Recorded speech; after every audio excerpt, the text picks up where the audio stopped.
మిడత చీమ కథ తెలిసిందే కదా. ఆ తర్వాత చీమ సంపాదన ఏమైంది? చీమ వర్షాకాలంలో హాయిగా తనింట్లో వెచ్చగా దుప్పటి కప్పుకొని బియ్యం గింజలు తింటూ ఉందట. మిడత బయట వర్షానికి తడుస్తూ వణుకుతూ ఉందట.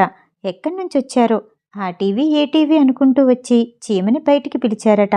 మానవత్వం లేదు, మిడత వర్షంలో తడుస్తుంటే దయలేదా? లోపలికి పిలిచి ఒక ముద్ద పెట్టలేకపోయావా అన్నారట ఒకరు. ఇంకొకరు, అసలు నువ్వు ఇంత చిన్నగా ఉన్నావు, అంత సంపాదన ఎలా సంపాదించావు? సామాన్యుల దగ్గర నుండి లాక్కున్నావు. నీ ఆస్తులు గవర్నమెంట్కి ఇచ్చేయాలి, చీమని దేశ బహిష్కరణ చేయాలి అన్నారట. గవర్నమెంట్ చేతికి వెళ్ళింది మాత్రం చాలా తక్కువట. చీమ బాధగా ముందుకు వెళ్తుంటే, ఇప్పుడెక్కడికి వెళ్తావు అందట మిడత. సున్నా నుంచే మొదలుపెట్టాను, నాకు కష్టపడటం తెలుసు అందట చీమ. వేరే దేశం వెళ్ళి కుబేరుల్లో స్థానాన్ని సంపాదించుకుందట. కష్టపడే తత్వమున్న చీమ. మిడత ఏ చీమ దొరుకుతుందా అని చూస్తుందట.